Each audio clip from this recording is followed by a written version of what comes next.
What's up guys, it's me again, Wala. Welcome back to my YouTube channel. Suffering it's not by itself, but suffering shared with the passion of Christ is a wonderful gift, the most beautiful gift, a token of love. Guys, that was coming from Mother Teresa. Guys, bakit ko ba nasabi yan? Palaspas na kanina or Palm Sunday. Ibig sabihin, malapit na ang Holy Week. Next Friday na guys. So ang ipapakita kong video ay tungkol sa naranasang paghihirap ni Lord Jesus. Pumunta kami guys sa Legazpi last 2 weeks. Pinuntahan namin ang Kawakawa Hills sa Ligaw. Habang kami ay naglalakad, naranasan namin ng kunti ang dinanas na paghihirap ni Lord Jesus. Para malaman nyo kung ano ang ibig kong sabihin guys, panoorin nyo to.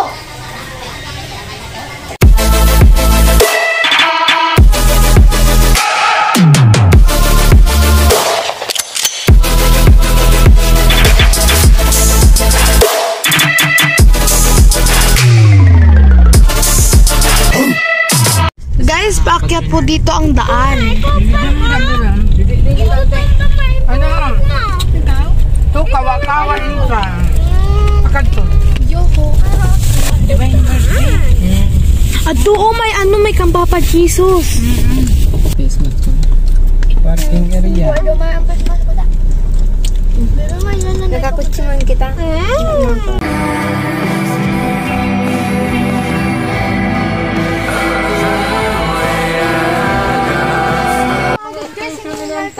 Ha?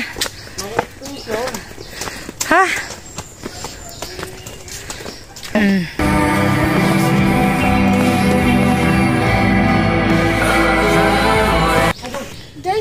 Guys, dito pala sa Kawakawa, nakikita ang mga Station of the Cross. Kapagod guys, ang taas.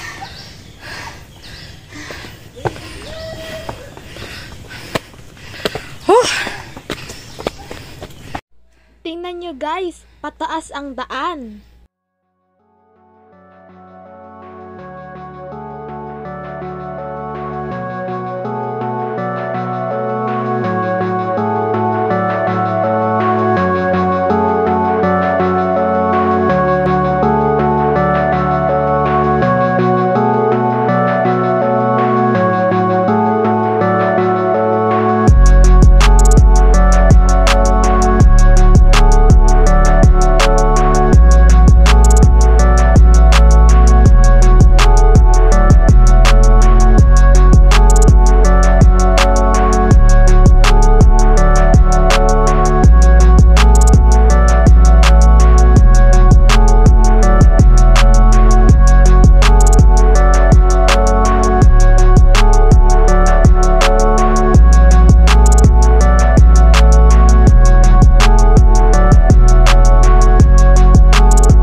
Ang ganda guys dito, oh, ang lawak ng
Jesus did not solely die on the cross. He died for us. Every drop of His blood was shed for us. Every whip, every mocking, every cursing nail, we were always in His mind. Guys, kita nyo lang na Naglalakad lang kami, pero grabe, hiningal kami.